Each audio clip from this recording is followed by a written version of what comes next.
এক শহরে সাকিব নামে এক ছেলে থাকত। সাকিব ছিল একটু দুষ্ট স্বভাবের। ক্লাসে সবসময় শেষ বেঞ্চে বসত সাকিব। স্যাররা তাকে তেমনভাবে চিনতেন না। রোল কল হলে নাম ডাকতেন শেষে। পরীক্ষায় নম্বর কম, তাই সাকিবকে তেমন কেউ চিনত না।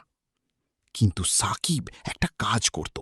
প্রতিদিন রাতে যখন সবাই ঘুমাত, সে পড়ত, মোমবাতি জ্বালিয়ে, একা, নিঃশব্দে। কেউ জানত না। স্কুলে ফাইনাল বোর্ড পরীক্ষা হলো। বোর্ড পরীক্ষার রেজাল্টের দিন স্কুলে সবাই ভিড় করল। তালিকায় প্রথম নামটা দেখে সবাই থমকে গেল, সাকিব। স্যার অবাক হয়ে বললেন, এই ছেলেটা কোথায়? স্কুলের গেট থেকে একটা হাত উঠল।